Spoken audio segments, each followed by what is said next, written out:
के सम्मान और दलितों को न्याय दिलाने के लिए इस देश में बाबा भीमराव अंबेडकर का जो बलिदान रहा है वो किसी नेता का नहीं रहा है। आज पूजा मंडली हो, धर्मगुरु का प्रवचन हो, हम वहां जमा हो जाते हैं, लेकिन हे दलित समुदाय के लोगों, मैं आपको पुकार कर कहना चाहता हूं, यदि आप पूरी जीवन तपस्या में बैठ जाओ तो भीमराव अंबेडकर ने आपकी पीढ़ियों को जो सम्मान दिया है उसका तुम बदलाव से नहीं चुका सकते हो।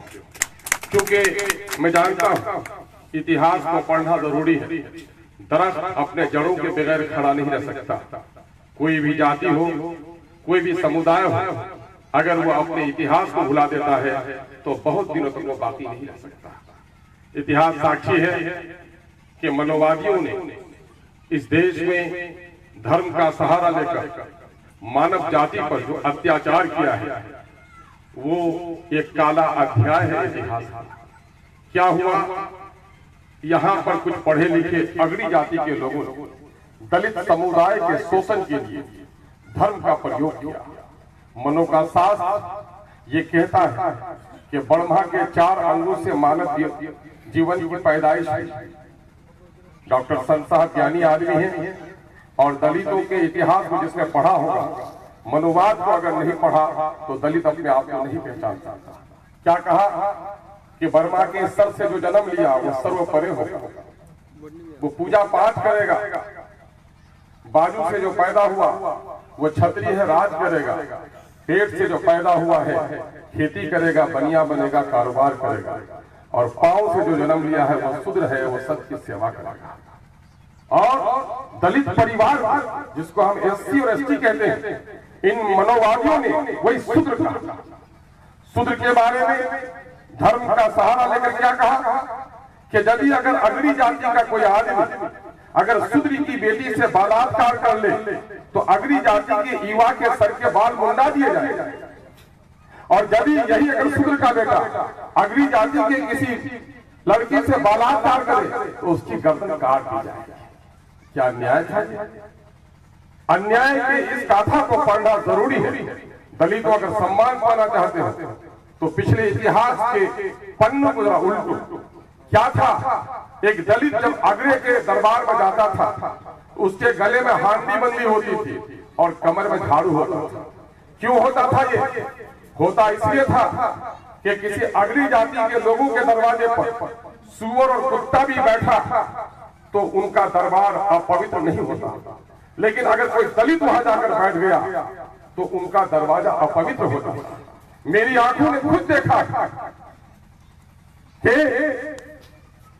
दलित समुदाय के लोग बैल के बथान से पुआल लेकर बैठते थे और जब उठकर जाते थे तो पुआल को फेंक कर जाते थे। कोई कुर्सी पर उसे बैठने भी नहीं देता था। इस समाज की बात मैं कहता हूँ, और मेरी आयु बहुत ज्यादा नहीं है, 55-56 साल का आदमी हूँ। 10 साल की उम्र से कथा याद है, यानी आज से 40-45 साल पहले इस सदमे में क्या होता था, जब दलित किसी अगड़ी जाति के दरवाजे से निकलता उसके पांव के निशान नहीं रहने चाहिए, उस पर झाड़ू देकर दिखा देता था। अगर थूकने की जरूरत है तो वह भूमि पर नहीं थूक सकता था, वो अपने गले की हांडी में थूकता था और गले में घंटा बांधकर चलता था ताकि जब वो घर से निकले तो अगड़ी जाति के लोग नजर फेर लें ताकि शूद्रों पर उसकी नजर न पड़े। क्या हुआ, ये 2008 से 6वीं शताब्दी में ही जब अरब के लोग आए तो देखा कि यहाँ पर मानव और मानव में इतनी दूरी है। तो यहाँ जो लोग कुछ लोग कहते हैं इस्लाम तलवार से फैला, ऐसे नादानों को मालूम नहीं है इस्लाम तलवार से नहीं अखलाक से फैला। और हम इस बात को कहने में डॉक्टर संत जी आप इसे सत्य माने या न माने, हम अरब के शेखों के बच्चे नहीं हैं। हमारे रगों में जो खून दौड़ रहा है वो आपका और हमारा लहू एक है। हमारा रिश्ता आपके परिवार से। हम भी दलित थे, मेरे पूर्वज भी दलित थे। जब भारत के इन पाखंडियों ने धर्म का सहारा लेकर यहाँ पर शूद्रों पर, दलितों पर अत्याचार किया तो हमारे पूर्वजों ने अपना विचार बदल लिया और आप में से बहुत लोग विचार नहीं बदल सके। और डॉक्टर भीमराव अंबेडकर ने एक बड़े समूह का विचार परिवर्तन करके बौद्धिस्ट बना देने का। हम अरब से नहीं आए, मेरा और मुझे बात तो शर्म भी नहीं कि मैं दलितों का संतान अगर अपने आप को कहूं तो मुझ बात तो शर्म नहीं है, क्योंकि मेरा विश्वास अटल है इस संसार का ईश्वरीय है। और जितना ये सत्य है कि इस संसार का ईश्वरीय है, उतना ये भी सत्य है कि हम सब मानव एक ही माँ बाप के संतान। गांव के किसी काले कलोटे मुसर के बेटे को दिल्ली में लेके चले जाइए, कश्मीर में लेके चले जाइए, वहां के सेब खाकर वहां के वातावरण, वहां के जलवायु में जीकर उनका चेहरा लाल हो जाएगा। अंग्रेज जाति के गोरे चट्टे को या हल्के खेत में जोत दीजिए, उनका चेहरा भी काला हो जाएगा। ये गोरे और काले से नहीं, आदमी जन्म से बड़ा छोटा नहीं होता है, कर्म से बड़ा छोटा होता है। अगर जन्म से कोई बड़ा होता, जन्म से कोई छोटा होता तो सैयद का बेटा या ब्राह्मण का बेटा जहर खाकर नहीं मरता, दलित का बेटा मरता तो ब्राह्मण का बेटा नहीं मरना चाहिए था अगर कर्म से आदमी बड़ा होता। अगर आग हथेली में रखे तो ब्राह्मण का भी हाथ जलता है, सैयद का भी हाथ जलता है, दलित के बेटे का भी हाथ जलता है। माँ के पेट से हर कोई जन्म लेता है, आंखों से हर कोई देखता है, मुंह से हर कोई खाता है। जब सारी समानता एक दूसरे में है तो जाति ने हमको अलग अलग कम कर दिया। ये पाखंडी लोग थे, धर्म का सहारा लेकर जिसने ये काम किया। क्या कहा? ज्ञान के बगैर इंसान क्या है? लेकिन कहा ज्ञान तुम हासिल नहीं कर सकते, तुम अगर धार्मिक किताब पढ़ते हुए दलित के बेटे पकड़े गए तो तुम्हारी आंखें फोड़ दी जाएंगी। शिक्षा से दूर रखने का मनोवादियों का ये काम कि दलित के बच्चे पढ़ लिख लेंगे तो मेरे पाखंड का पोल खुल जाएगा, इसलिए उनको पढ़ने लिखने मत दो। क्या कहा? अगर धार्मिक किताबें पढ़ोगे, पवित्र किताबें, तो पढ़ने वाले की आंखें फोड़ी जाएंगी, सुनने वालों के कानों पर शीशा पिघाल दिया जाएगा। दलितों को ज्ञान से दूर रखा गया और दलितों को यही कहा कि अगली जाति के पैर को ही तुम छू लेते हो तो यही तुम्हारे पूर्ण होने के लिए काफी है। इस तरह शोषण हुआ दलितों को। याद है कब तक चलता रहा ये? डॉक्टर भीमराव अम्बेडकर की गाथा जीवनी पढ़िए, बहुत दूर नहीं है। 1891 जन्म लिए, अंग्रेजों का शासन काल था और जब पाठशाला में गए तो अंदर बैठने नहीं दिया गया, अगली जाति के बच्चों से अलग बैठाया गया भीमराव। और भीमराव से एक दिन उसके गुरु ने पूछा कि तू तो बहुत तेज पढ़ता है, इस जो प्रश्न है इसका समाधान है तुम्हारे पास, बोर्ड में लिख सकते हो। उस दिन क्लासरूम के अंदर में जाने का अवसर मिला भीमराव को और जो ही भीमराव अम्बेडकर ने ब्लैक बोर्ड की तरफ बढ़ना शुरू किया, अगली जाति के बच्चों, छोटे छोटे नन्हे बच्चों पर धर्म के पाखंडियों ने बच्चे में क्या नफरत फैला दी। अगली जात के बच्चे वहां से भाग गए, अपना टिफिन भी लिया, अपना बस्ता भी लिया कि सूर्य का बेटा साया लगेगा तो हम बाप कर जाएगा। छोटे से बाप आर्मी में था, रिटायरमेंट के बाद पोस्ट ऑफिस में नौकरी मिली। यही पूना के करीब महाराष्ट्र में जो छोटा बच्चा पुटलियां लेकर अपने बाप के पास जा रहा था, बैलगाड़ी वाले ने देखा तो चूंकि बच्चा था तो बैलगाड़ी वाले ने बैठा लिया। आज जब बच्चे से पूछा तुम कौन हो, कहाँ जाना है, तो कहा मैं फला का बेटा हूं और फलानी जगह जाना है। कहा कि हे राम, क्या हुआ, हमारा सत्यानाश हो गया, तू महार का बेटा मेरी गाड़ी पर चढ़ेगा और बच्चों को गाड़ी पर चढ़ा। ये भीमराव के साथ खुद हुआ। दलितों कान खोल कर सुनो, इस देश के लिए जितनी विडंबना है कि हिंदुस्तान और पाकिस्तान धर्म के नाम पर पाखंडियों ने बांट दिया, उतना ही बड़ा हादसा है कि दलितों ने अपने आप को हिंदू कह दिया। दलित हिंदू नहीं था। 18वीं सदी से पहले पढ़ लो, कहीं भी हिंदू नहीं मिलेगा धर्म का नाम। क्या था? जो तारी चलाता था पासी था वो, जूता सीता था मोची था वो, कपड़ा बुनता था वो बुनकर कहलाता था, और जो खेती करता था कृषक कहलाता था, लोहे का काम करता था लोहार कहलाता था। जाति था यहाँ पर, धर्म नहीं। ये तो कुछ चालाक लोगों ने, जिन लोगों को अभी देख रहे हो मेरे भारत कहने पर कितना पेट पे बैठे हुआ लोगों को, भारत महान, भारत महाभारत, माँ भारत माता, अखंड भारत, भारत की जय पुकारने वालों के बीच में जब मैंने कहा भारत तो पेट में ऐठन हुई। और किनको? किन बदमाशों को ऐठन हुई? जो लोग आज लाल किला को देखकर उनका कलेजा जलता है, कुतुब मीनार को देखकर जिनके कलीजे में बोझ होता है, ताजमहल को देखकर जिनकी आंखें आंधी होती हैं, उसको हिंदुस्तान बड़ा अच्छा लगता है। पूछो अपने पिता से कि हिंदुस्तान ये भारत का देश है, भारत है, हिंदुस्तान तुम्हारा नाम किसने रखा? अगर मुगल के दरो दीवार तुमको पसंद नहीं तो मुगलिया जमाने का फारसी का नाम क्यों पसंद हो गया तुमको? इसके अंदर में भी एक राज है, समय बतलाएगा इसको। लेकिन इस वक्त जो मैं कह रहा हूं आपको कि भीमराव अंबेडकर ने दलित समाज के लिए, भीमराव अंबेडकर की जो पर्सनालिटी थी, उनका तो जो व्यक्तित्व था वो बहुआयामी था। वो एक तरफ समाज सुधारक भी थे, एक तरफ वो छुआछूत के सबसे बड़े पढ़ाई थे, छुआछूत के खात्मे के लिए पढ़े। और पढ़ने के जमाने की बात और बता दूं, तालाब था बड़ी जाति के लोगों का, जहां कुत्ता सुअर गाय सब नहाए।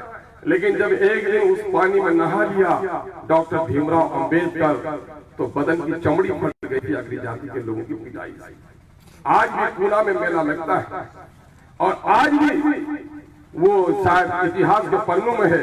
बारिश हो रही थी और बच्चा पढ़ के जब बस्ता लेकर जाता है तो लोग उसे भगवान समान समझते हैं।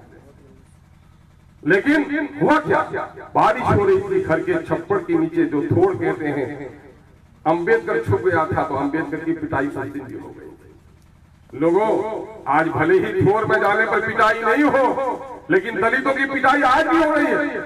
और मुझे बात कहने दो, दलित समुदाय के लोगों, दलितों के अगर सबसे बड़ा दुश्मन कोई है तो आज अगली जाति का लोग नहीं है।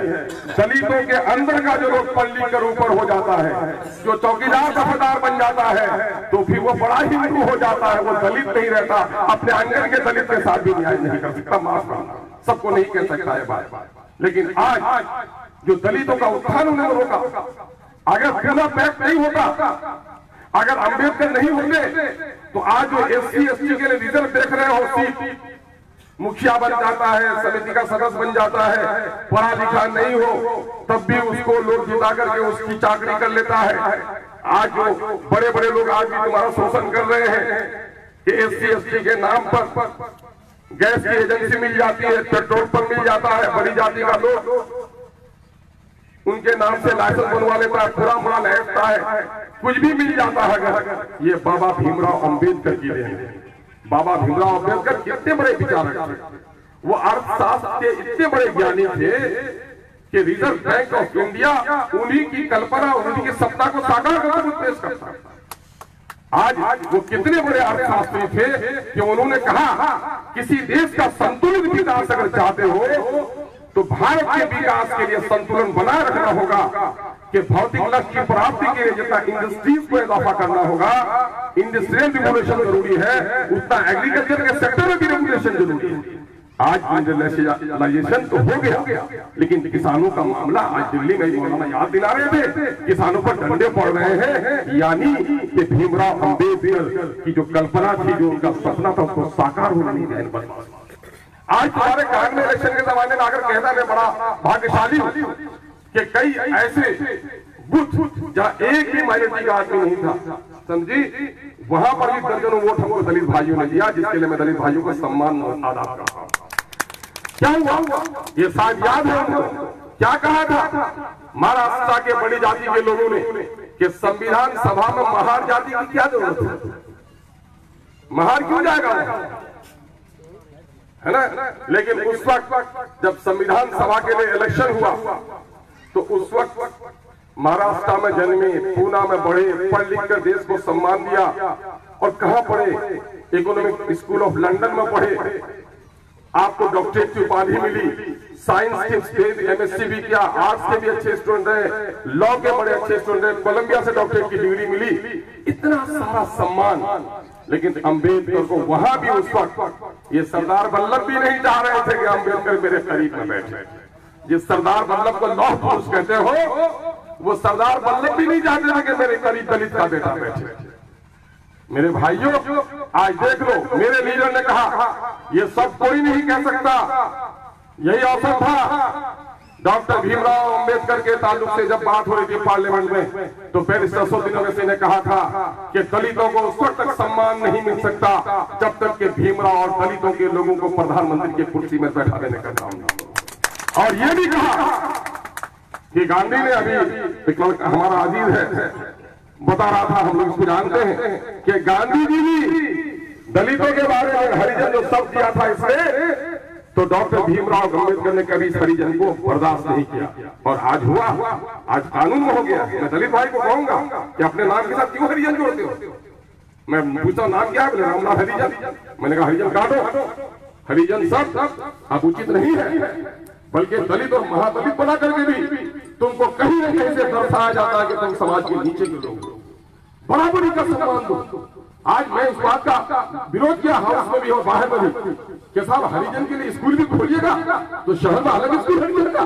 इसके माने उनको बचपन से बता रहा हूं कि आगरी जाति के बच्चों के साथ तुम नहीं पढ़ सकते, हरिजन का स्कूल बेईमानो, अगर तुम दलितों को सम्मान देना चाहते हो, परमहंस शेख सैयद सबका बेटा पार्लियामेंट अगर मिलकर बैठ सकता है तो स्कूल में भी बैठा, मंदिर में भी बैठाओ, तभी बिहार का विकास होगा, तभी देश का विकास होगा, तभी उसका होगा। क्या क्या है बेईमानी? देश के प्रधानमंत्री के बाद की दूसरी कुर्सी गृह मंत्री, और ये जो हमारे, मैं नाम भूल रहा हूं, बिहार के गृह मंत्री हमारे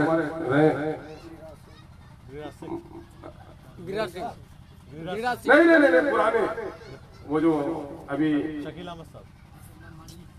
अरे उसके टाइम में थे, वो जो गए कलकत्ता गए, वो मीरा कुमार के पिताजी जगजीवन राम बाबू, जगजीवन राम बाबू गृह मंत्री थे और गए कहा? कलकत्ता। और कलकत्ता मंदिर में गए तो मंदिर को धोना शुरू कर दिया। और अभी ताजा खबर मैं दे रहा हूं, यही झंझारपुर की, जिसको अभी हम लोग मान रहे हैं बड़ा नेता मांझी जी एक मंदिर में गए तो मंदिर की धुलाई हुआ हो। अभी संत साहब ने कहा कि कटिहार में भी बाल्टी लेके भाग गया। ये कौन सा धर्म है कि प्यासे को पानी पिलाने के बजाय बाल्टी लेके भाग जाओ, स्नान करने की जगह पर कुएं पर ताला लगा दो? ये कौन सा धर्म है? ये वही मानसिकता है जो दलितों को दर्शाता है। लेकिन दलित भाइयों, तुम्हारे कान में तो कह दिया गया ना कि सबसे बड़ा शत्रु मियाँ है, देखो इससे होशियार रहना, ये देश को खत्म कर देगा, ये आतंकवादी होता है। और तुम भी उसके कहने पर जय सिया राम ही नहीं, फूल छापी जिंदाबाद करने लगे। बताओ तो क्या दिया? और एक बड़ी साजिश हो रही है पप्पू बाबू, आपको सम्मान दिया है, आपके समाज का बड़ा ऋण है आप पर, आप लोगों को जो भी नौकरी मिली है, आप लोगों की चतुराई पर नहीं मिली है, वो बाबा भीमराव अम्बेडकर की SC/ST होने के वजह पर बनी है।